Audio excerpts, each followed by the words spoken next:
Bueno, les presento, por los que no lo dicen, el doctor Humberto Sosa Azuela, es director del Centro de Investigación y Computación del Instituto Politécnico Nacional desde el año pasado a octubre del año pasado, y está a cargo ahora ya de la dirección. Entonces, en este caso, nos está acompañando porque, aparte de las 31 semanas de ingeniería, se le otorgó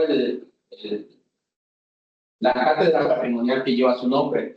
Entonces, en esta ocasión vino a dar una conferencia en la mañana y el doctor Roberto Romero propuso hacer una reunión con todos ustedes, con los que invitó, como para que tuvieran una charla así informal sobre lo que ustedes están haciendo y si querían alguna opinión de lo que les pueda dar la experiencia del doctor Sosa.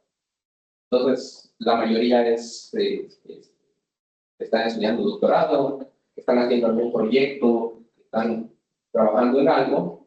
No es tanto que él haga una plática para todos ustedes, porque ustedes, si quisieran alguna opinión de lo que ustedes están haciendo y con la experiencia del doctor o que ha desarrollado proyectos.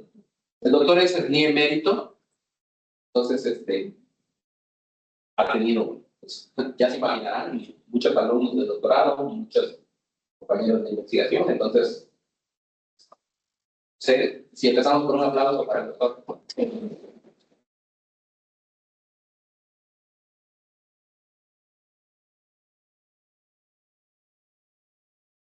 Bien, muchas gracias. Gracias, Manuel, por la invitación. Gracias, como discusión, el doctor Romero, por su organización de este foro. Muchísimas gracias a todos ustedes que están aquí.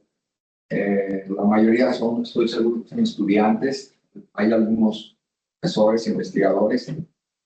Agradezco a mis colegas, profesores investigadores, por estar aquí, pero más allá de todo eso, como hice en la mañana, agradezco a ustedes, los estudiantes, que son la razón de ser del por qué los profesores estamos aquí. Para enseñar, para generar conocimiento nuevo, para convertirlo, transformarlo en soluciones, intentando juntos, ¿verdad?, resolver problemas que tenga nuestra sociedad, con el fin de que esa sociedad, junto con nosotros, tengamos una cada vez mejor calidad de vida, ¿verdad?, bien de nuestra patria. Entonces, déjenme presentarme muy rápidamente para que ustedes tengan un contexto y luego me gustaría escucharlos. Algunos de sus opiniones, algunas tal vez de sus preguntas, y yo pues haré lo posible por contestar de la manera más objetiva, de la manera más directa, sus inquietudes, y cuando no sepa qué decir, pues voy a expresar simplemente no sé. Entonces, yo soy ingeniero en comunicaciones y electrónica, soy maestro en ciencias, en ingeniería eléctrica, en primer caso por la Universidad de Guadalajara, en segundo caso por el Centro de Investigación y Estudios Avanzados del Instituto Politécnico Nacional, y soy doctor en informática con especialidad en inteligencia artificial por el Instituto Nacional Politécnico de Grenoble, Francia. Esa sería más o menos, tengo otros estudios, pero serían los más notorios para esta plática. Soy profesor investigador desde hace 29 años en el Centro de Investigación en Computación, del cual soy uno de sus iniciadores, y actualmente tengo el honor y el privilegio de dirigir, ya se dijo a partir del mes de octubre, a este centro de investigación. En el centro tenemos como misión fundamental formar a maestros y doctores.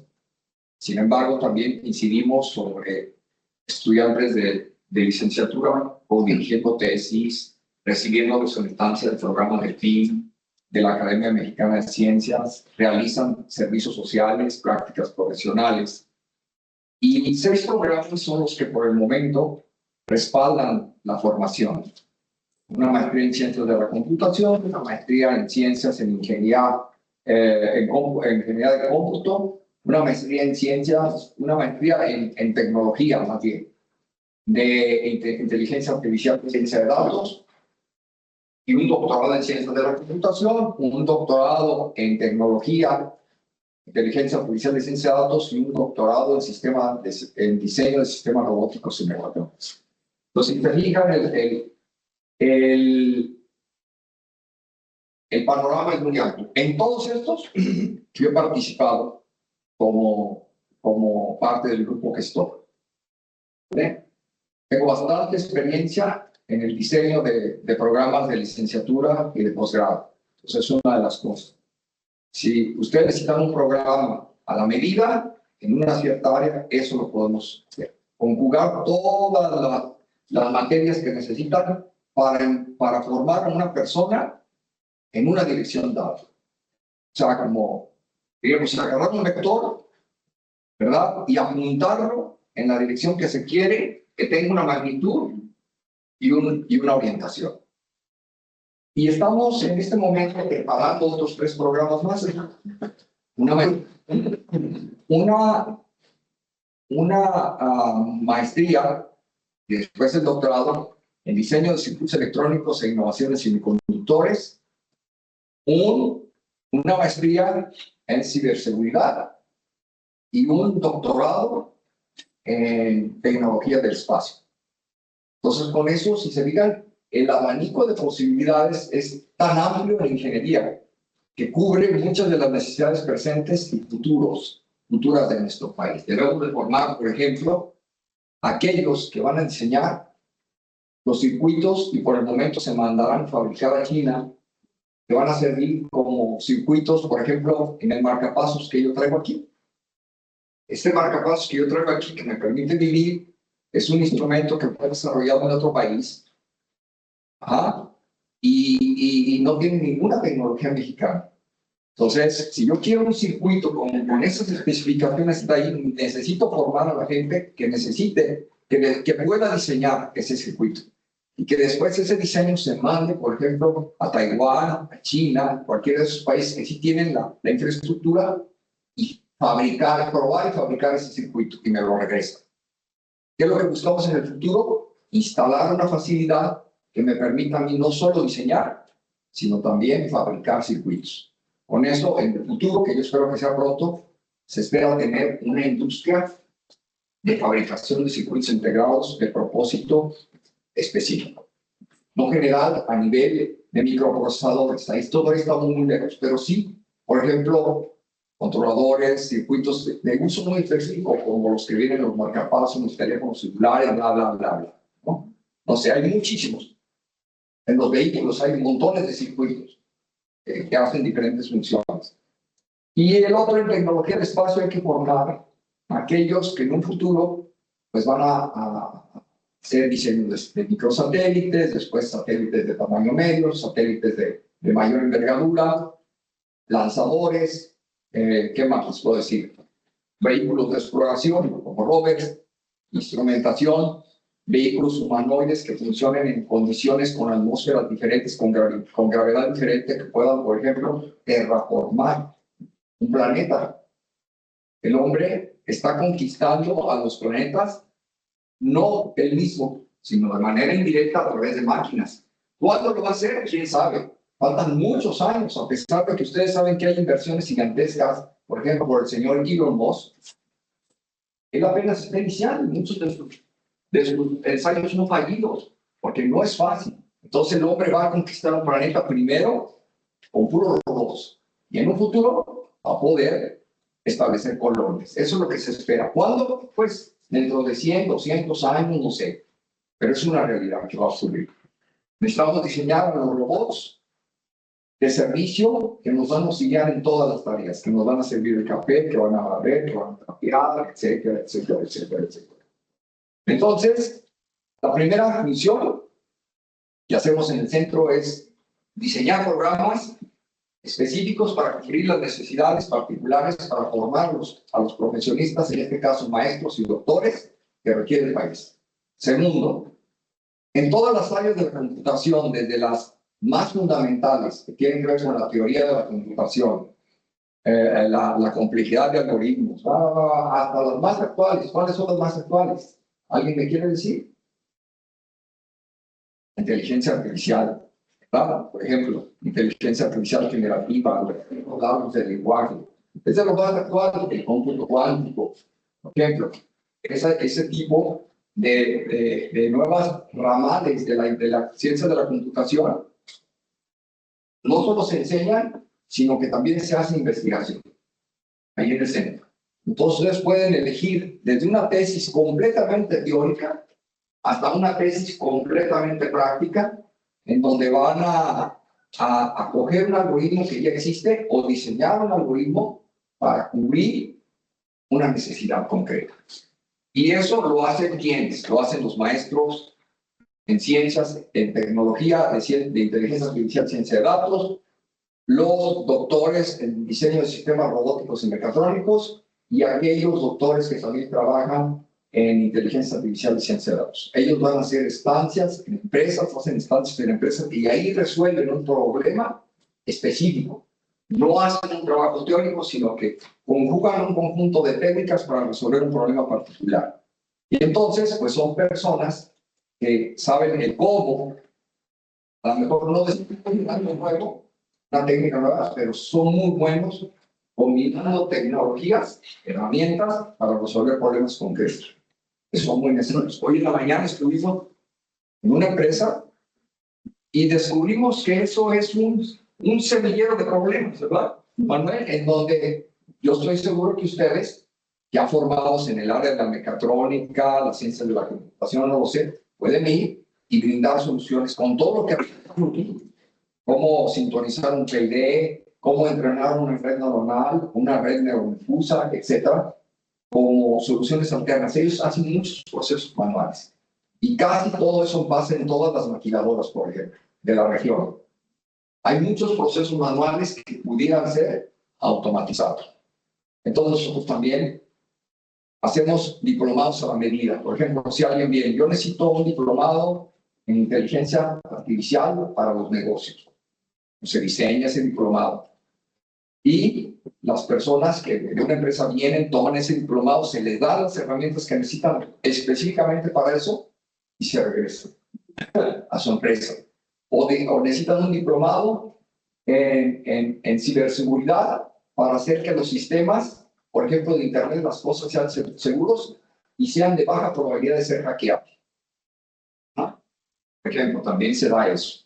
O teléfonos seguros que pueden ser usados por la Secretaría de Gobernación y que nadie se pueda meter para, por ejemplo, interceptar una llamada. Se pueden diseñar, ¿no? Eso es un país bastante útil. O sistemas de rastreo, lo que ustedes quieran. Entonces, hacemos desde la hasta la solución de problemas hasta un cierto nivel. No hacemos todo, por supuesto, pero sí hemos brindado soluciones. Llegamos a facturar, no mucho, 100 millones, de 100 a 120 millones de pesos al año, brindando soluciones a manera de diplomados, a manera de soluciones a las empresas. Tenemos un programa muy agresivo, en el buen sentido de la palabra, para enseñarle al estudiante cómo proteger una herramienta, un aparato, un método, ¿verdad? Nos vamos a dar talleres a partir del mes de noviembre, donde los estudiantes y los profesores van a saber cómo hacer una búsqueda tecnológica y poder elaborar el documento para proteger su invento. Y segundo, se les va a dar también todo el conocimiento en un taller de cómo montar una empresa. Por ejemplo, ¿a quién de ustedes les gustaría echar a andar una empresa de base tecnológica? Levanten su mano. O del centro, los demás como que nadie. Los que no levantaron la mano, a lo mejor lo que van a hacer es van a trabajar en algún lugar, van a ser obreros, van a ser ingenieros, pero ¿a quién no le gustaría ser el líder, el director de esa empresa? ¿Quién no le gustaría ser el dueño de esa empresa? Yo creo que muchos o casi todos se conforman con ser trabajadores, simplemente. Cada quien decide. Y todo es válido, ¿verdad? Pero creo que este país necesita muchos empresarios. Déjenme ver, porque estoy esperando una llamada urgente. Efectivamente, continúa. Yo necesito aprender esa llamada. Me disculpo. La dinámica del reunión se espera desde que ustedes, bueno, todos empezamos sin tener una experiencia con investigación, pero para el caso del doctorado necesitamos hacer al menos una publicación, cualquiera aquí, necesitamos tener un tema.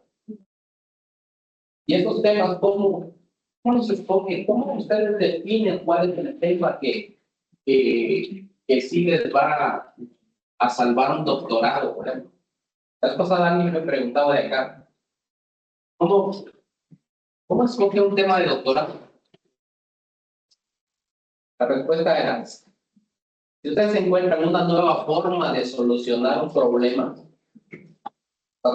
el problema que sea, claro, o sea, hay diferentes niveles como de licenciatura, maestría y doctorado, pero si ustedes logran encontrar como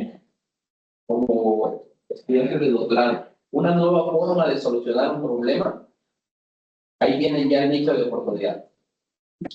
Y eso es lo que deben de explotar. Pero otra cosa que debe tener un tema de doctorado es que cuando terminen de estudiar el doctorado, deben de tener un montón de ideas de qué es lo que pueden hacer más. No un tema de doctorado termina con una tesis o con un artículo y hasta ahí llegó. El tema de doctorado lo proponen y después, conforme van trabajando, conforme van avanzando, al final van a llegar a tener un montón de ideas que hacer. O sea que al terminar un doctorado ya terminé con un artículo, pero ya tengo otras 2, 3, 5 opciones, 10 opciones de qué es lo que yo puedo hacer. Si su tema no tiene eso, entonces traten de buscar por otra parte. O sea, búsquenle por otro lado qué es lo que más tiene su tema. Porque si se trunca, se queda truncado y ya no pueden hacer más, y ya no tienen ideas qué es lo que más pueden hacer, entonces no es un buen tema de educación. La recomendación es hoy invité al doctor a visitar una máquina y abunda, entonces es una empresa pequeña, mexicana, pero desde la mañana empezamos a platicar sobre por qué los mexicanos no inventamos nuestra tecnología. Ustedes como estudiantes de doctorado, nosotros como profesores, ¿por qué nosotros no inventamos nuestra tecnología? Y los chinos, u otros países, los hindúes, por ejemplo, llevan un montón de cosas haciendo y no les da miedo equivocarse. O sea, los chinos han hecho un montón de cosas malas y han llenado el mundo de productos y catalogados como malos, que no les dio pena venderlos y ofrecerlos para que y en México los compramos, ¿no? Y ellos no les dio pena hacer eso. ¿Por qué los mexicanos no hacemos eso? Por tenernos algo cultural que no nos deja hacer eso y que logremos crecer, logremos desarrollar nuestra propia tecnología. Y como decía, yo traigo un marcapasos, pero no es mexicano, no es algo que desarrollamos aquí. Entonces, en la empresa nos decía, ok, compramos esta máquina que es china, pero resulta que ahora los chinos ya empezaron a generar productos, incluso muchos vehículos, muchas marcas de vehículos que, aunque todavía tienen fallas, pero ya fallan menos. Como que les empezamos a creer ya que tienen productos no tan malos, que sí están empezando a crecer en calidad. Ok, entonces, pero nosotros no empezamos ni en eso. Entonces, como estudiantes, como futuros emprendedores, como alguien que quiera desarrollar cosas, pues es una buena oportunidad. Esperamos que es una buena oportunidad, que es lo que platicamos con el doctor. es una buena oportunidad porque no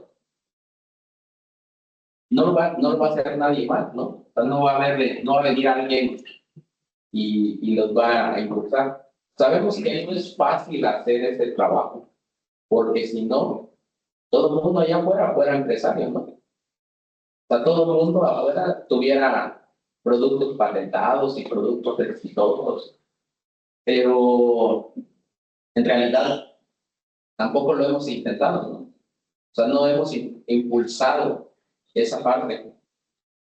En, en 2014, algo así, me tocó que hacer una visita a Tailandia. Y porque tengo un compañero, tenía un compañero allá tengo un compañero que estudiamos juntos y,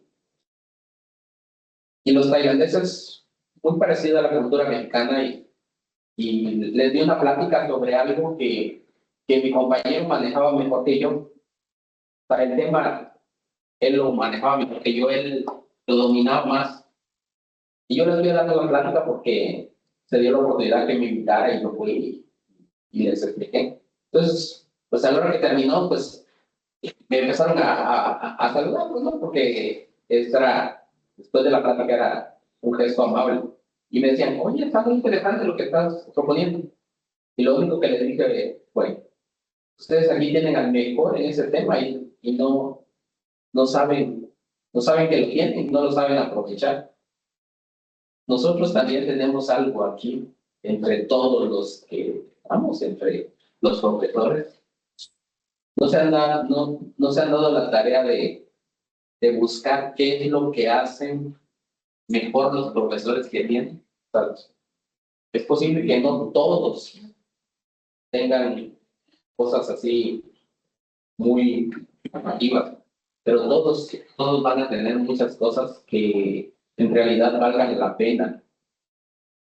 Normalmente el profesor no se los va a platicar directo, yo hago esto y desarrollo esta cosa y hago todo en una plática que tengan, no se los va a platicar. Entonces, es posible que lo puedan investigar, lo puedan googlear y saber qué tanto hacen sus profesores para que sepan exactamente cómo los pueden explotar ustedes que están en ese proceso de aprender.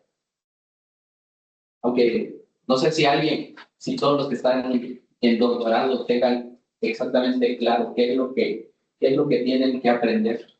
¿Qué es lo que tienen que aprender ustedes? ¿Alguien tiene idea qué es lo que tienen que aprender en un doctorado? ¿Por qué están estudiando un doctorado? ¿Alguien tiene idea? Investigar, resolver problemas. Una de las preguntas que normalmente les hago a mis tesistas es ¿por qué quieren estudiar doctorado? Hay como que de dos formas, ¿no? Una es para tener un papelito que diga que soy doctor y que a lo mejor en una empresa me van a pagar más. Y la otra es por tener el espíritu de hacer investigación y querer trabajar más en cosas de ciencia y desarrollar tecnología. Entonces, ¿cuántos de nosotros nos quedamos en ese intento y no logramos impulsar, no logramos hacer cosas porque vemos que los demás no lo hacen nada más? Porque vemos que los demás no se impulsan y le echan ganas y hacen cosas. Siguiendo con lo del tema del doctorado, les digo, si este tema, si este tema que seleccionaron logran investigar cómo resolverlo de una forma nueva, pueden publicar, pueden patentar, pueden hacer registros, derechos de autor, pueden obtener muchos beneficios de una sola cosa, de algo que ustedes logren identificar que lo pueden resolver de alguna forma con lo que ustedes saben.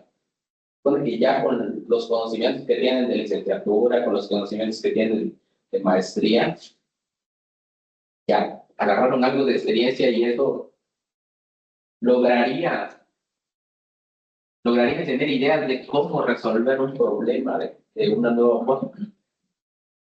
Esto es lo que les recomiendo que hagan. Según mi experiencia, cuando yo estuve estudiando doctorado, me dijeron, aquí está tu mesa, tu computadora, y publica un artículo. No me dijeron más cosas, solo eso. Eso, nada más la mesa, la computadora y publica un artículo. ¿De qué? Lo que tú encuentres, eso es lo que vas a publicar. Pero para hacer eso, pues te tienes que encontrar una nueva forma. Y yo estudié mi doctorado en Japón. Y cuando estaba estudiando, allá no me tocó que hacer un protocolo con introducción, con antecedentes, con hipótesis, con todo lo que implicaba. Solo eso me dijeron, aquí está la computadora, aquí está la mesa y la silla, y ahí está, ponte a hacer un artículo. Cuando logres hacer un artículo, entonces ya vienes y vemos qué es lo que vas a hacer. Entonces, según mi experiencia, en el proceso de doctorado, en el proceso de búsqueda, qué es lo que van a publicar, qué es lo que van a encontrar, es que si te ponen a buscar en Internet, es lo más común, algo que quieren publicar y lo encuentran ya hecho en Internet, significa que ya no es publicado, porque ya lo encontraron. Entonces, ir a buscar en Internet cosas que se supone que no debo encontrar, o sea, eso está como contradictorio, porque no lo debo encontrar, pero sí lo empiezo a buscar, y el hecho de que yo lo encuentre va a hacer que ya no sea publicable, de que ya no sea patentable, de que ya no tenga esas características. Entonces, ¿cuál es la forma, cuál es la receta como para decir esto sí es publicable? Volvemos otra vez. Pónganse a hacer lo que se supone que saben hacer. ¿Qué saben hacer? Cada quien sabe qué sabe hacer. O sea, lo que haya estudiado. Sea algo de ingeniería industrial, sea algo de ingeniería manufactura, sea algo de robótica, sea algo de lo que sepan. Pónganse a hacer algo de lo que ustedes se supone que saben. Y en el proceso se van a dar cuenta que no lo saben por completo. Y en el proceso que ya empiezan a trabajar, se van a dar cuenta que se van a enfrentar a problemas. Y cuando tengan esos problemas y los vayan a buscar en Internet, si encuentran la solución, pues pueden seguir avanzando. Pero si no encuentran la solución, porque están en el proceso de desarrollar algo que saben, y no encuentran la solución, ahí ya encontraron el nicho de ustedes. Eso se va a lograr trabajando sobre lo que ustedes están haciendo, lo que ustedes están proponiendo, trabajar sobre eso. Y en ese proceso van a encontrar pequeños o grandes problemas, y ahí van a tener muchos nichos de oportunidad para poder publicar el número de artículos que ustedes quieran, el número de patentes que quieran obtener. Es la única forma que yo he encontrado de hacer las cosas. Si no me pongo a hacer, a mí me gusta mucho amar y desamar. No sé si desde niño lo hice, pero sí, me gusta mucho hacer eso. Trabajar mucho con hardware. Me considero como ingeniero en mecatrónica, pero sí, porque algo de todas las áreas de la mecatrónica, entonces sí me gusta hacer de todas las cosas. Mecánica, computación, control, electrónica. O sea, toda esa parte me gusta hacer. Entonces, el ponerme a hacer o armar y desarrollar, eso se me facilita a mí. Y se supone que lo sé hacer. Entonces, la recomendación es que busquen ese nicho de oportunidades.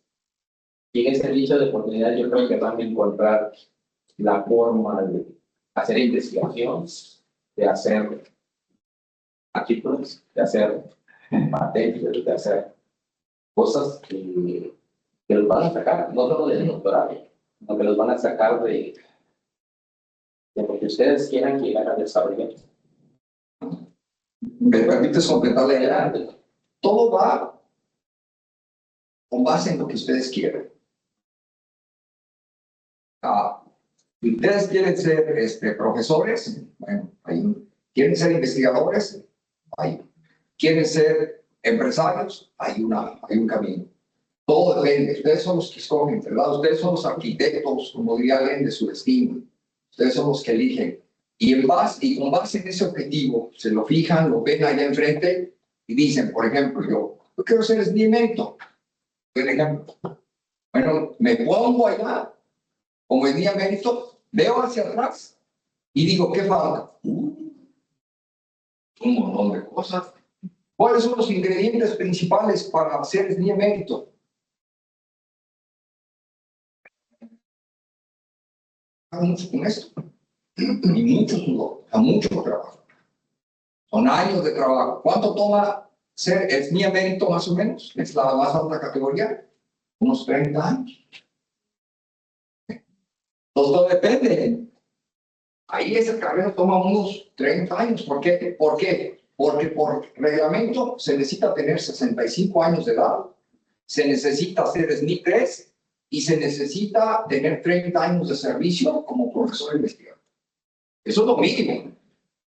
Entonces, si quieren eso, ya saben lo que necesitan, ¿no? Quieren ser ustedes, por ejemplo, el dueño de una empresa. Eso lo pueden hacer luego. Pero yo les aseguro que aquí en Juárez hay miles de pymes, de pequeñas y medianas empresas. ¿Saben cuántas de esas van a sobrevivir y quedarse allí? Y no saben cuántas de esas van a pasar a ser grandes empresas. Un pedacito así, un pedacito, un porcentaje pequeñísimo de esas empresas van a ser grandes empresas. Que también se requiere mucho trabajo, mucha dedicación, levantarse temprano, acostarse tarde, etcétera, etcétera, etcétera, sacrificio, todo. Entonces, todo depende de lo que ustedes quieran. Todo es válido, todo. Si yo me quiero dedicar solo a escribir artículos, eso está bien. Si me quiero dedicar a patentar, proteger ideas y después generar, como lo hizo en su momento, por ejemplo, Alva Edison, os han oído hablar de Alva Edison, ¿verdad? Él, para sacar solamente la bombilla, eso que está ahí, y ahora nos sirve a todos, ¿verdad? Para tener luz. Él trabajó no durante un día, sino denle ya el ChatGPT para que vean. Dame la historia de Alva Edison en la bombilla. ¿Cuántos experimentos tuvo que hacer? ¿Cuántas horas tuvo que trabajar? ¿Cuántas quemó? Va, hasta que llegó a la primera bombilla funcionó. Y de ahí se desarrolló todo un invento que ahora es lo que nos da. Y así tomen cualquiera. Entonces todo depende. Definitivamente lo que ustedes quieran. Preguntas, así. O comentarios. Alguien a lo mejor dice, no, yo ya soy dueño de una empresa.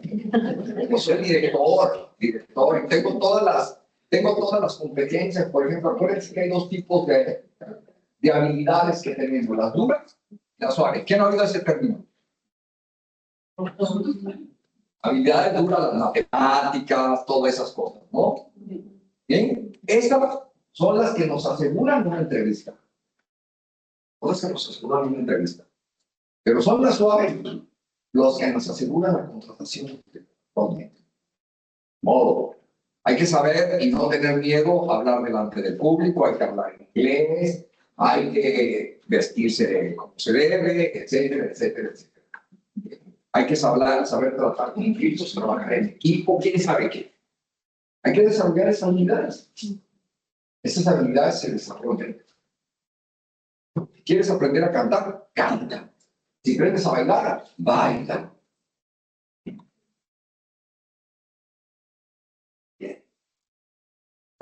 El doctor es buen bailarín.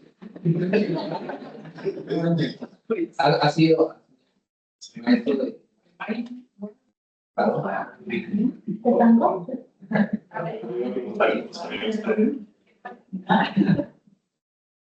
Sí. ¿Preguntas? ¿Comentarios? Sí, Por favor.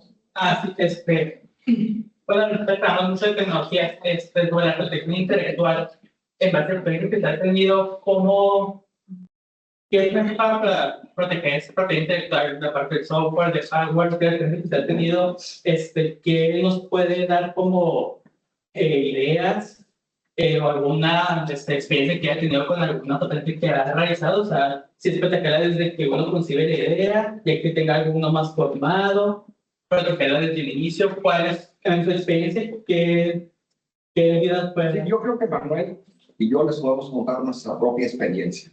¿Cómo hemos?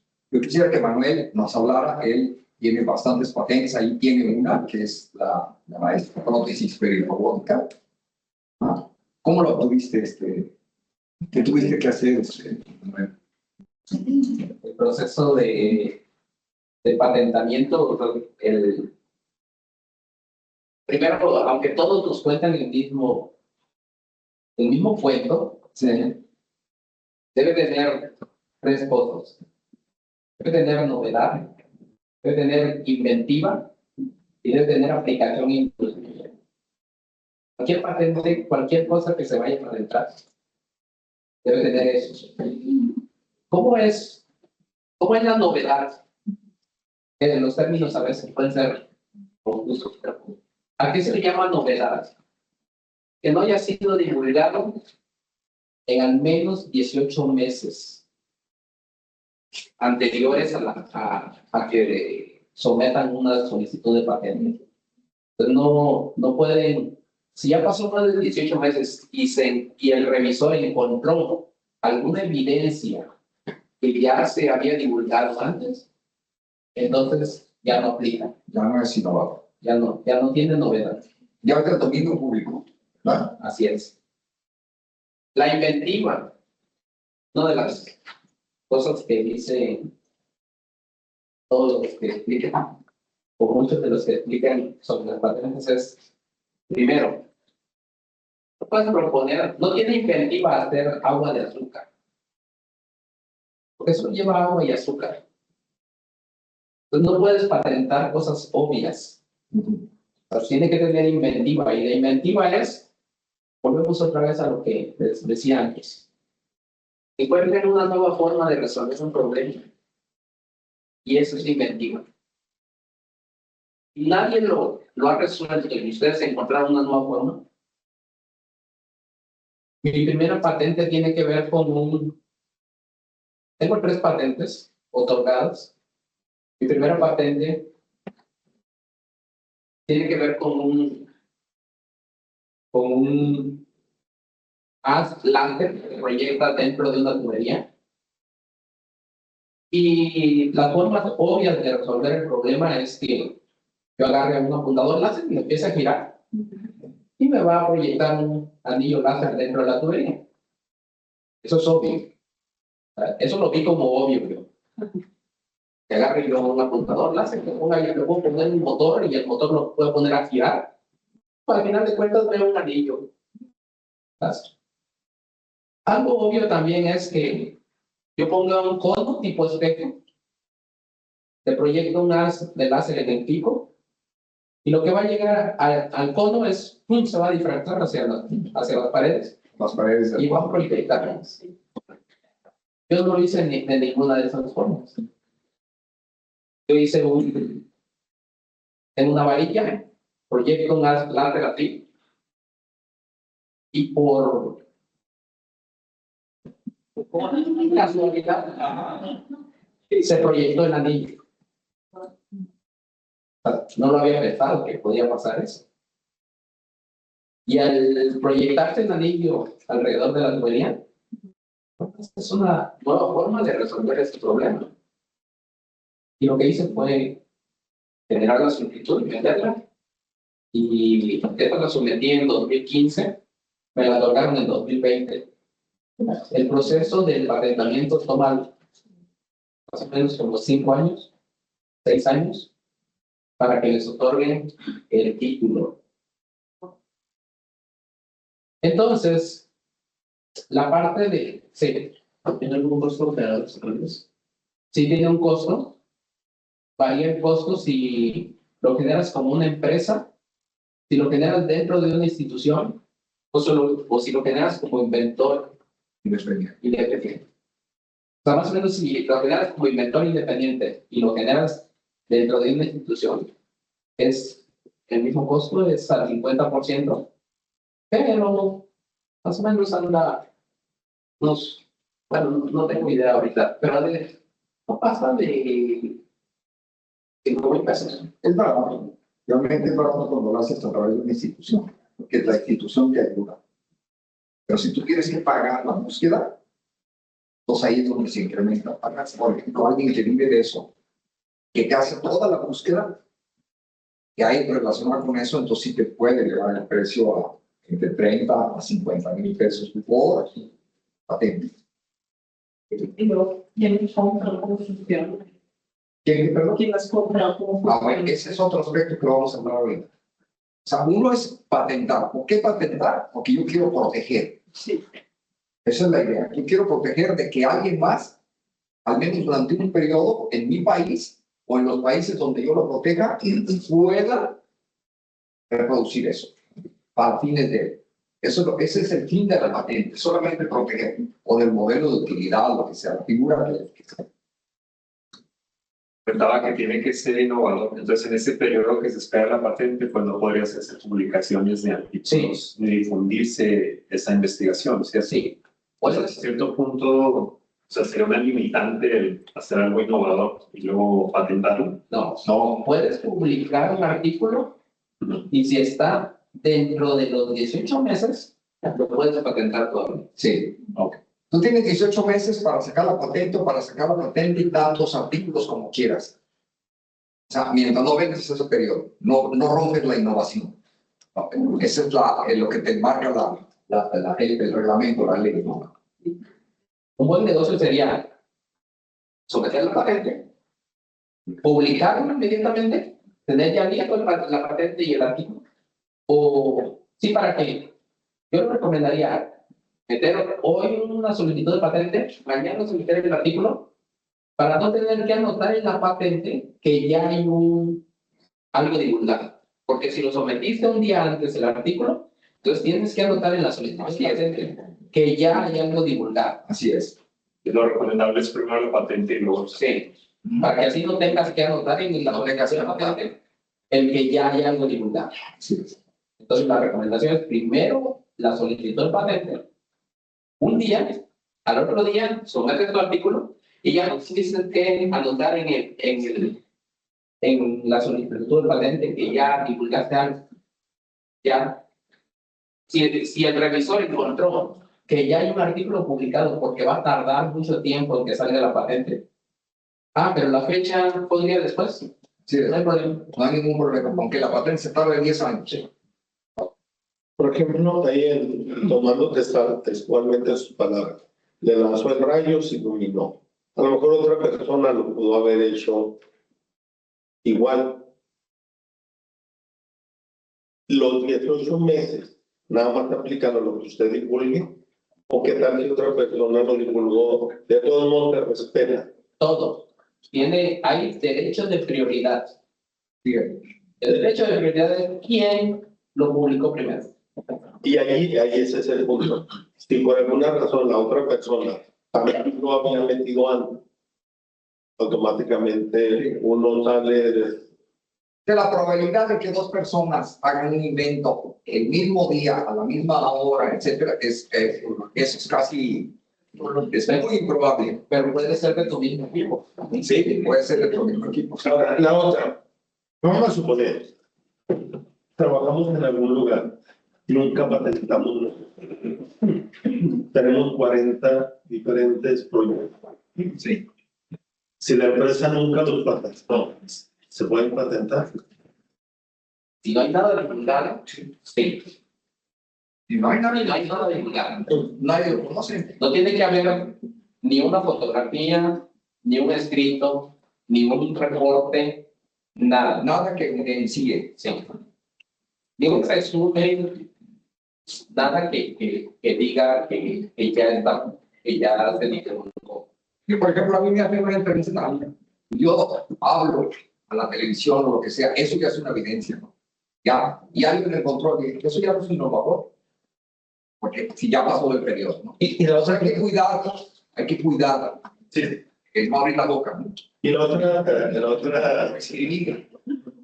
pregunta que usted mencionaba, que nosotros, en el centro que dirige, nosotros podemos desarrollar un programa de estudios. Cuando lo dijo así, yo lo entendí, bueno, yo maestro, o por ejemplo aquí en el DIM, queremos hacer una nueva carrera.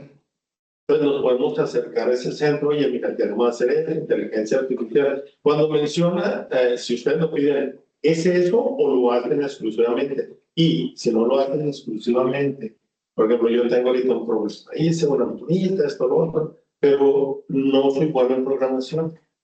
Entonces se puede contactar con esas, necesito que me hagan esto. ¿Ya trabajan a ese nivel o no? No, a ese nivel tal cual no. Nosotros diseñamos un programa de formación a nivel licenciatura o de posgrado, tomando como base que la sociedad requiere a esos profesionales.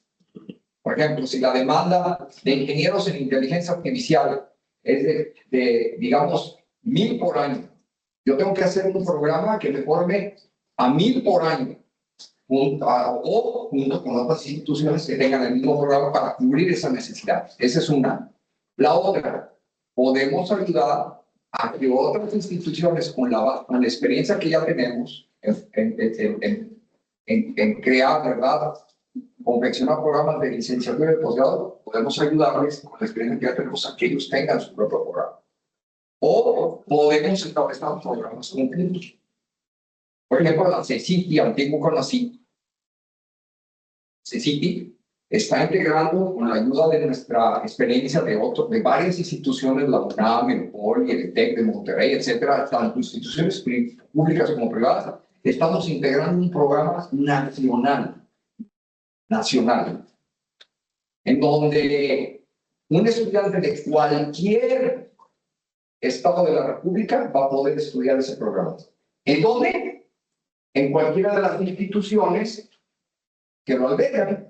Entonces, imagínense que ese programa estuviera en todos los estados de la República Mexicana, pues yo en el mismo estado lo estudio. ¿Y qué recibo al final? Un diploma que no me lo da necesariamente el POLI, la UNAM o la UACJ, sino me lo da a nivel federal la Secretaría de Educación Pública.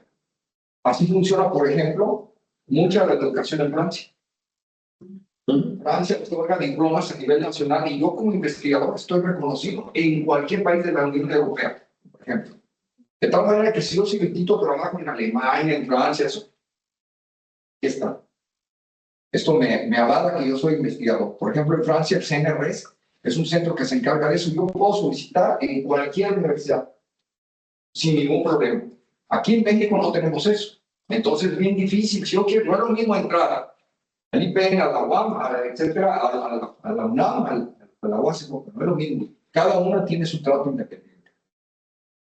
Esa es la otra. Y la otra es, vamos a suponer que una empresa viene y yo quiero que me formen a estos estudiantes en esto particular. También se puede hacer eso. De hecho, lo hemos hecho. Programas a medida. El TEC de Monterrey tiene mucha experiencia, por ejemplo, diseñando ese tipo de programas para empresas, para formar. Mira, yo creo que me formes a estos 100 maestros en ciencia, en este tema. Entonces, todos los cursos se enfocan ahí. Y se vende eso, ¿no? Les dicen, pues cada uno te va a costar, cada estudiante te va a costar $1 millón. Te los paga la empresa.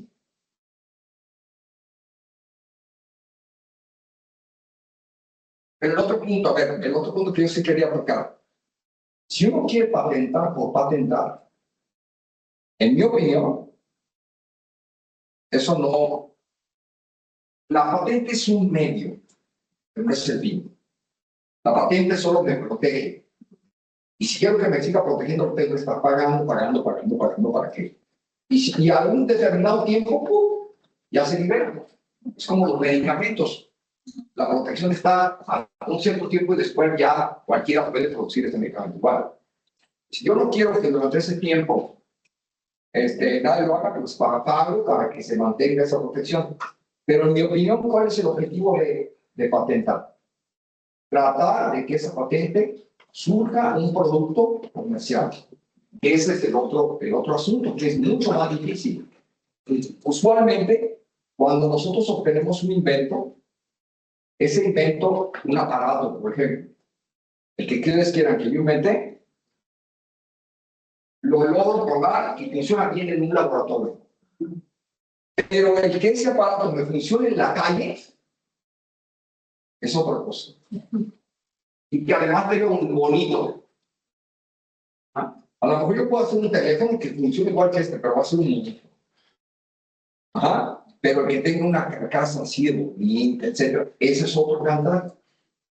En la escala de maduración, en la puesta en el mercado de un producto, la NASA dice que hay 9 niveles.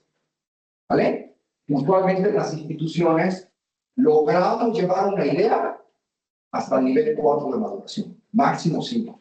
Y ahí en adelante nos tenemos que aliar con una empresa o crear una empresa, ¿verdad?, que madure ese producto y lo ponga en el mercado para que ustedes lo puedan comprar en Walmart o donde quieran, ¿no? Tiene su chiste, por eso le digo. Hay mucha gente, como usted bien decía, que no protege, una porque no sabe, otra porque quiere mantener el secreto industrial. Y simplemente ni siquiera no digo nada, ¿no? Y yo vendo mi producto. Ya veo, adivinen cómo lo dicen. Sí hay maneras, ¿no? Los chinos son expertos para eso. Para descubrir qué hay adentro, cómo funciona, etc. Hacen ingeniería inversa. Lo abren, compran lo abren, cuentan cada una de las partes, ven cómo funciona y hacen al revés. Y después empiezan a experimentar y generan uno igual o parecido y lo patentan. Y así han avanzado muchos países como Japón, como Corea del Sur, como China, es ahora el maestro en eso. Y ahora tienen ellos muy buenos productos. De veras, tienen muy buenos carros, incluso eléctricos, tienen muy buenos carros eléctricos a muy buen precio competitivo. Si ustedes vean en internet, ¿qué es el país que más desarrolla y vende carros? Que China actualmente. Cuando el primero en su momento era Estados Unidos. Ahora es China. Vayan a cualquier tienda de Telcel y pregunten por un teléfono. Los que les van a presentar son el Oppo, el Honor, todos son chinos. Y si quieres un Samsung o un iPhone, ese le cuesta aparte. Porque es más caro, etc. Y el otro es lo mismo, casi. O normalmente.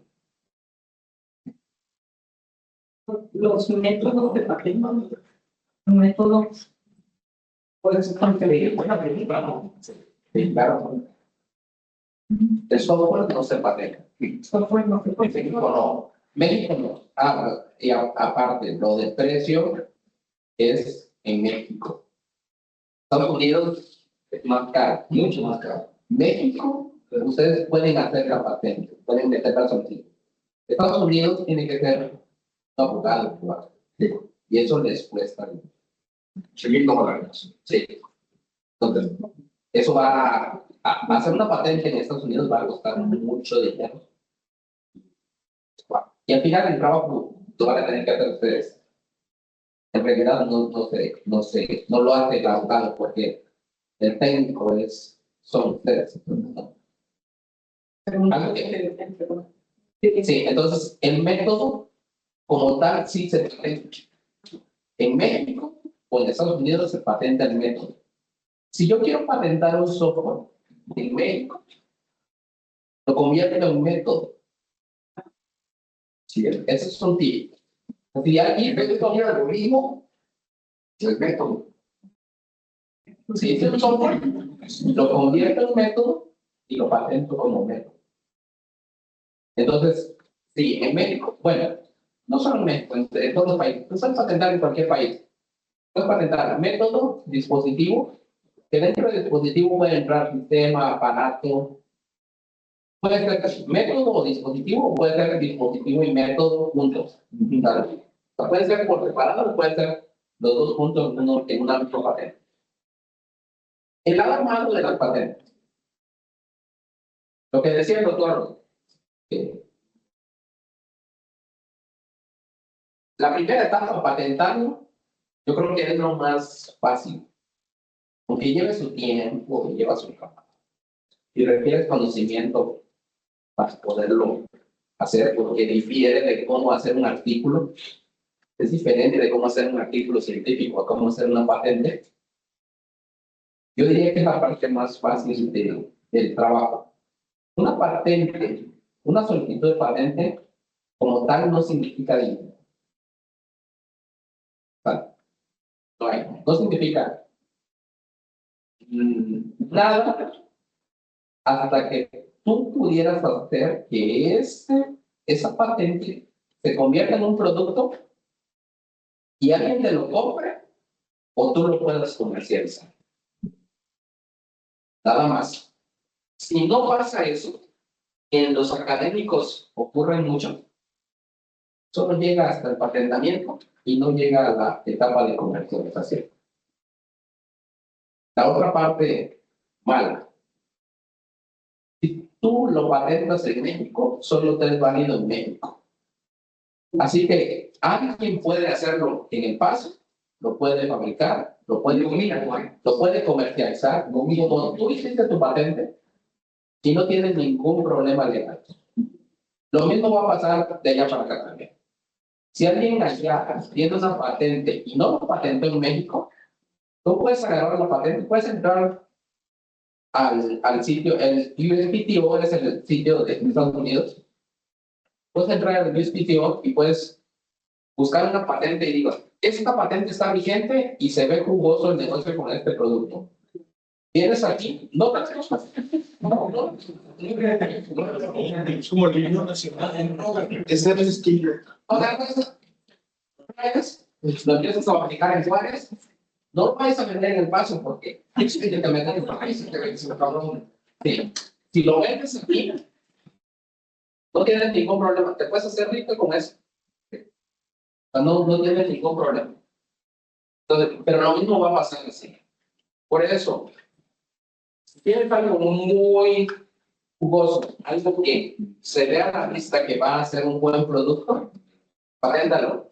México, en Estados Unidos y en China. Que son el mercado nacional y los dos principales mercados en el mundo. Sí. Esa es la recomendación. Y el requisito de quienes pueden patentar. No, cualquiera, incluso sin que tengan educación. Mi edad de mayor edad. No hay. No, cualquiera chaparro, grande, gordito, flaco, hombre, mujer, cualquiera puede patentar. el único, bueno, el requisito es que sepas el lenguaje, eso sí, de las patentes. Eso es lo que el requerimiento, tanto para someter la solicitud como para poder defender tu patente. O sea, te la pueden rechazar y tú la tienes que defender. Pero hay un lenguaje entre técnico y de abogado, como técnico de ingeniero y de abogado de leyes, porque es un documento legal que tienes que utilizar para poder defender. Entonces tú dices, en base al artículo tal de la Ley Federal de Protección de tal, y yo reclamo esto como de mi propiedad y hago todo un rollo que los abogados lo escriben muy bien, ¿no? Si tú lo quieres hacer como ingeniero, lo puedes hacer. En México lo puedes hacer. Se supone que en Estados Unidos lo puedes hacer, pero lo común es que lo hagan solo. En otros países, por ejemplo, estoy investigando, por ejemplo, en España tú lo puedes patentar. Si eres español, tú lo puedes hacer. Si eres extranjero, tienes que pagar a un abogado. Espero que lo haga. Entonces, tú puedes meter a un español en la misma patente y él lo puede hacer. Listo. Sí. Es más, tú la haces y te pones un... Ajá, exactamente. Sí, para que no tengas que pagar. Porque un abogado te va a costar 17,000 euros el someter una solicitud de patente. La ventaja en México es que, la ventaja es que te va a tomar 2 años. Métete la motosierra de Y ya. Y la desventaja en México es que tú lo puedes hacer. No está limitado. También lo pueden hacer un abogado aquí en México, pero no está limitado el tiempo. Así que el tiempo de todas formas se va a llevar. ¿Qué pasa si una patente y la aprobación ya la empiezan a utilizar o comercializar esa idea? O ya está protegida en el tiempo de... Ya, tú lo puedes comercializar, pero si alguien más lo empieza a comercializar sin tu permiso, no lo puedes demandar en ese instante, porque todavía no tienes el derecho. No tienes el certificado. Cuando tengas el derecho, lo puedes demandar por todo el tiempo que lo estuvo haciendo. Pero nada más en mi... Nada más en el lugar donde En lo el patentaron. caso se protege. Sí, nada más en el lugar donde lo patentaron. ¿Conviene hacer patentes como académicos? Sí, No, no, no. Si lo llevas a claro. si lo llevas a Para entrar al SNI, por ejemplo. Claro. ¿Conviene hacer patentes para poder comercializar?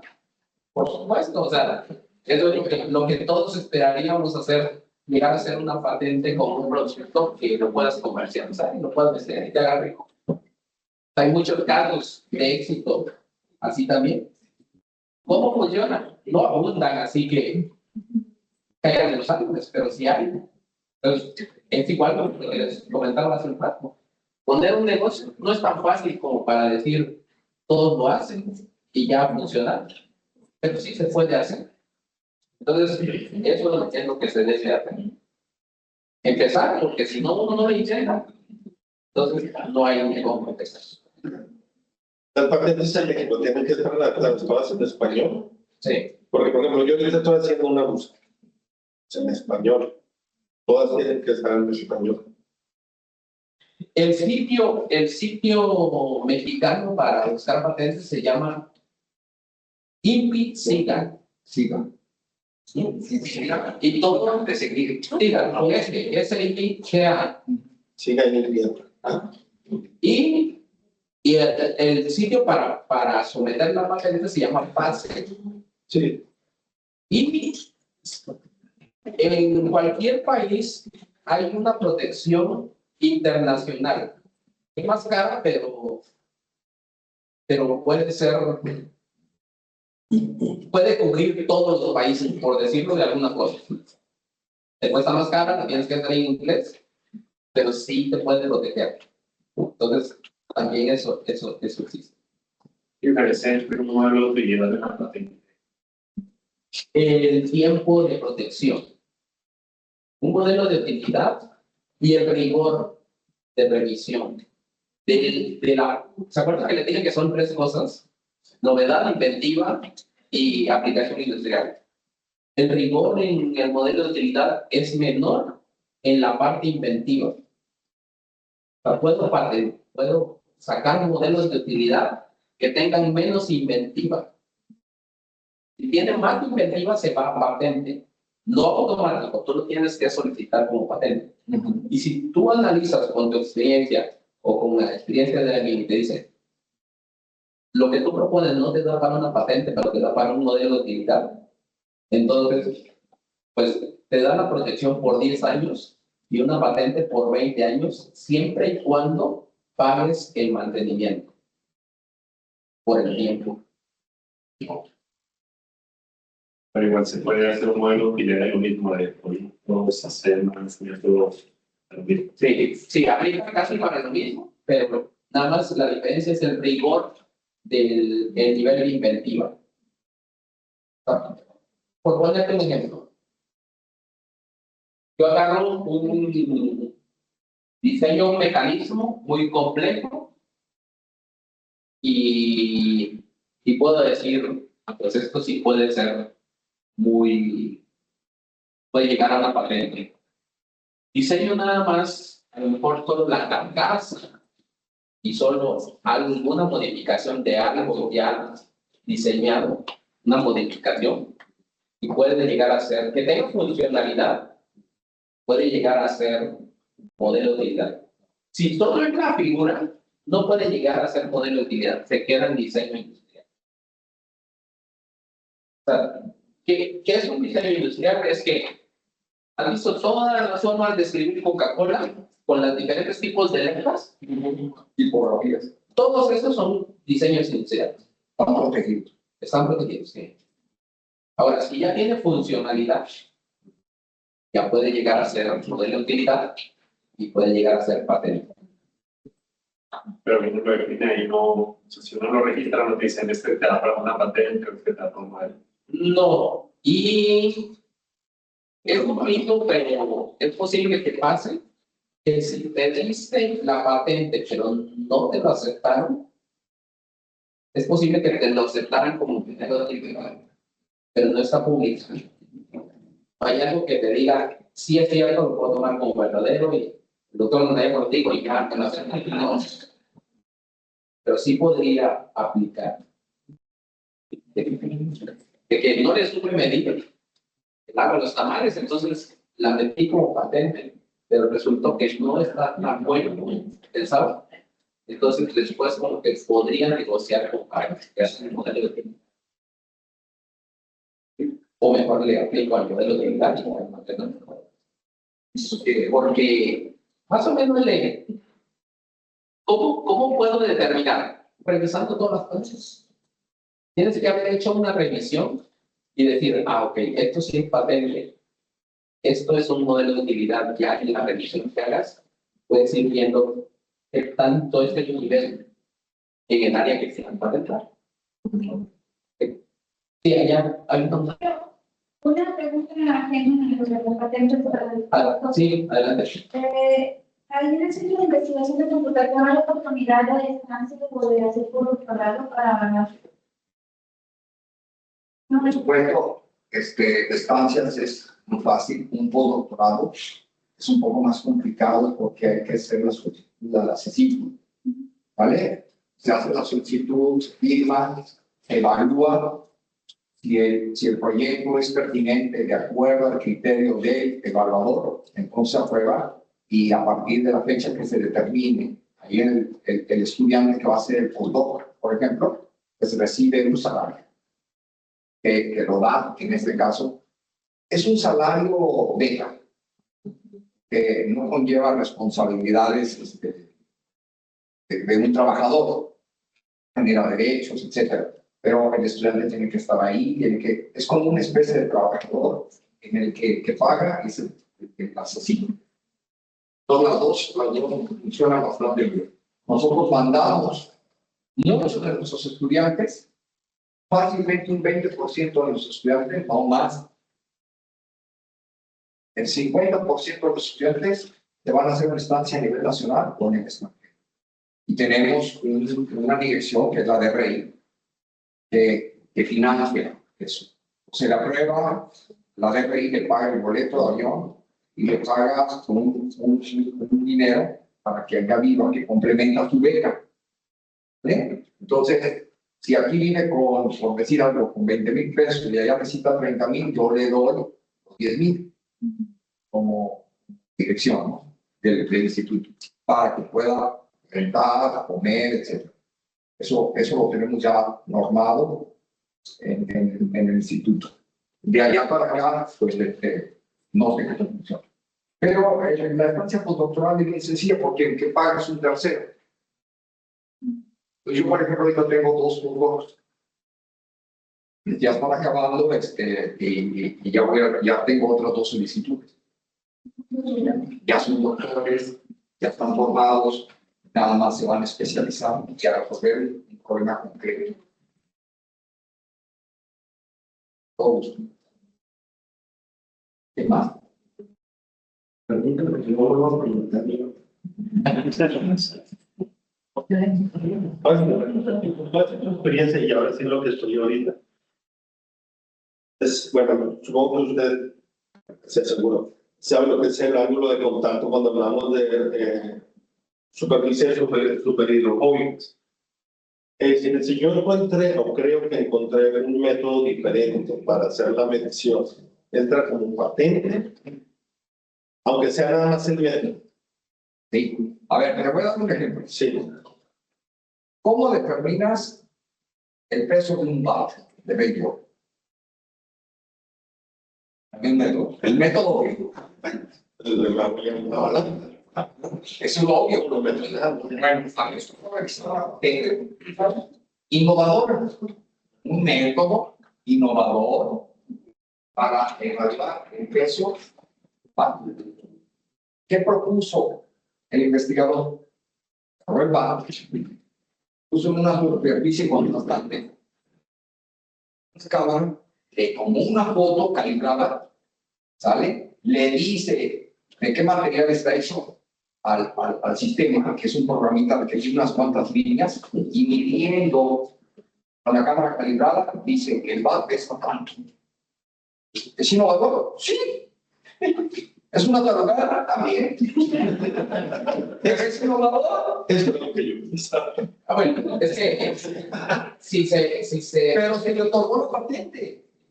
meten a los sitios de búsqueda de patentes, hay muchos. Especialmente si te recomiendo uno que se llama lens.org. Lens.org. Esa es una búsqueda global. Pero se pueden encontrar, bueno, así también, doctor, se pueden encontrar un montón de artículos científicos que dicen, a mí se me ocurrió de eso desde hace mucho, ¿por qué no lo hice? Así van a encontrar un montón de patentes, o cosas patentadas que no tienen ni... Ustedes no le van a encontrar cómo usarlo, cómo aplicarlo, y ya están patentadas. Y algo cierto, en las universidades, estudiantes como usted, se desarrolla un montón de cosas que son patentables y no se. Pues yo creo que hay más cosas que no se patentan, hay cosas que se patentan. Muchas. Por ejemplo, en el CIC, en mi centro, se graduaron 50 doctores y 50 maestros en ciencias y 25 doctores en promedio por año. Cada uno de ellos propone un método, un sistema. Cada uno de ellos, 75. ¿Saben cuántos de esos se patentan? Si acaso. ¿Por qué? Porque la gente no sabe cómo, no se avienta, y en el camino a la mejor, uno de esos trabajos no da una patente, da un montón de cosas que se pueden proteger, porque hay muchas figuras de protección. La patente, el modelo de actividad, el secreto industrial, ¿el qué? Y luego está la otra, las que, por ejemplo, protege los que crean canciones. Los derechos de autor también. A los derechos es otra manera de protegerlo. Pero Han abierto MATLAB. sí. Al principio, cuando se abre MATLAB, empieza a listar todas las patentes que están vigentes. Sí. De MATLAB. Todo lo que está protegido. Todo lo que está protegido de MATLAB está vigente. Entonces lo empieza a desplegar. A la hora que abren MATLAB, se empieza a desplegar. Uno no se da cuenta, pero ahí empiezan a hacer todo como los créditos de las películas. Y esto es un software nada más. MATLAB. Tienen un montón de patentes. ¿Qué tanto está patentado? ¿Cómo fue el tonito de la ganancia? Es un triangulito, como un circuito. Patente. Que está algún método matemático que fue implementado en esa ganancia, patente. Es y todo. Y nosotros no lo hacemos. Bueno, ya sabemos que muchas patentes no van a llegar a un producto. Así es. Entonces, ¿qué beneficio hay de hacer una patente si no va a llegar a un producto? Debe cambiar la pregunta. Si no lo haces, ¿qué probabilidad hay que llegue a un producto? O sea, que Menos. ¿sí? Entonces yo digo, siento que es buena idea patentarlo, hacer el intento y después buscar la oportunidad. Si no la busco, si no la encontré, si, bueno, o sea, otro intento y todos los intentos que sean necesarios. Alguno de ellos podría ser el único que salga ahí. ¿Saben cuántas patentes hay dentro de una cosa como esta que se llama español? Detrás de esto. 250,000. Desde el tornillito. Allá. La forma de hacer. Detrás de todo lo que es lo que se llama teléfono smart. Vean, consúltenlo. ¿O cuántas patentes hay detrás de un auto?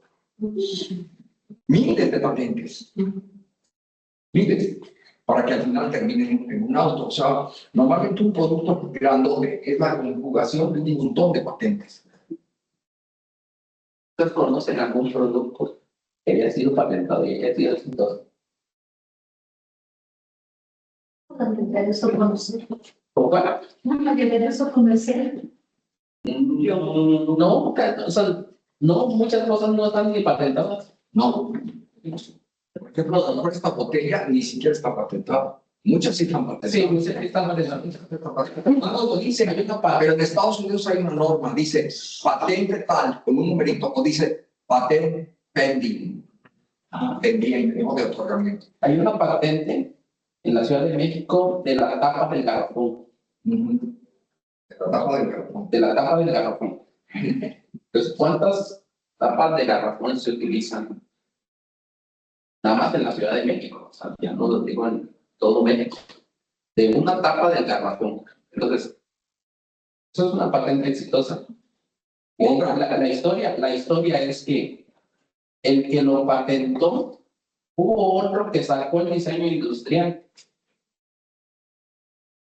Y al final se la pudo reclamar porque ya lo habían patentado. Así es. O sea, la historia de esa patente de la tapa del garrafón está muy interesante. Hay un video en YouTube, si tienen chance, búsquenlo. Una de las patentes también muy famosas, el cargador de papel que llevan, Pero que a veces lo del cargo, el rollito ese de cartón. Ese cuate que inventó eso está millonario. ¿Saben cuánto gana de cada uno? No sé nada. No sé nada, pero ¿cuántos de esos se venden al día? O sea, de cada uno de ellos, de cada uno de sus cartones, se les está obteniendo un centavo. Pero si se venden 10 millones de esos al día, más un Los nuevos, ¿no? Yo no sé. Vengan, señor Estados Unidos, se lo vendieron. Hace más millones. Solo era para mantenerlo usado. Sí, porque no hay una regla bien definida, ¿no? ¿Cuál va a ser un producto exitoso? Porque lo tienes que intentar, lo tenemos que intentar muchas veces. Y en algún momento es posible que salga algo bueno. Los ingredientes cuestan. ¿Claro? Sí. ¿Cuándo es? Lo mismo que de la patente. Ah, sí, o sea, el someter una solicitud, por cada solicitud que sometas, más o menos va a dar como 5,000. Tal vez sí. O sea, por cada intento. O sea, Ahí no, ya después se paga el artículo, es todo lo que se paga. no, después pagas el mantenimiento. Oh. El mantenimiento es por año y son más o menos algo parecido. No por año, por cada 5 años, más o menos pagas algo parecido. Y solo lo puedes pagar la patente por 20 años. Llegando a los 20 años, ya es libre de ocuparlo el que quiera, donde quiera. Así es. Por eso, un buen negocio podría ser que ustedes se metan al buscador de patentes, encuentren una patente que ya se va a vender. Y la paga. No, empezar a fabricar. Exacto. Y como ya se va a vencer, cuando se venza, a veces empieza la competencia. Y ya nadie te puede demandar nada. Eso, y yo siento que sí hay personas que se dedican a eso. Hay empresas que están a la búsqueda de eso. A la búsqueda. Entonces, eso es una buena cosa. Incluso para temas de doctorado, buscar, hacer la búsqueda de las patentes es muy conveniente porque pueden encontrar bastantes cosas interesantes que les puede ayudar a muchos problemas que quizás tengan y que los puedan resolver ahí. Así.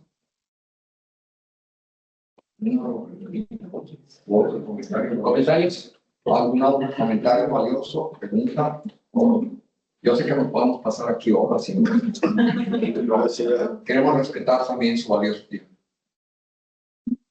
No duden en contactarnos. Mi correo es Humberto Sosa con doble S. Humberto Sosa, SOSSA, @gmail.com. Sí, allá, Sí, ahorita estaban hablando sobre las estancias, pero ¿cuál es más o menos del proceso? ¿Cómo podemos calidar cosas? A ver, depende de lo que quieras.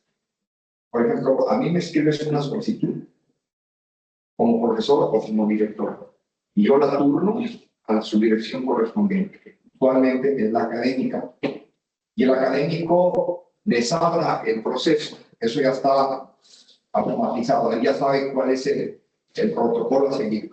Con tu solicitud entonces se pone en contacto contigo. ¿Qué quiere? Bueno, pues yo quiero hacer una estancia de aquí a aquí en el laboratorio y tal, con el profesor tal. Perfecto. Se elabora la carta, se analiza tu caso, se manda la carta de aceptación y entonces tú ya haces lo que te corresponde aquí, por ejemplo, como estudiante o egresado de la bachillerato. También puede contactar al profesor primero. También puede contactar directamente al profesor. A mí me puede contactar como profesor. Me puede decir, yo quiero hacer mi estancia en su laboratorio. Yo soy del laboratorio de robótica mecatrónica. Entonces yo tengo dos cachuchas, depende de la que me pongo, la que me acomoden. Pues, si hay preguntas, les agradezco el tiempo. Muchas gracias. Gracias.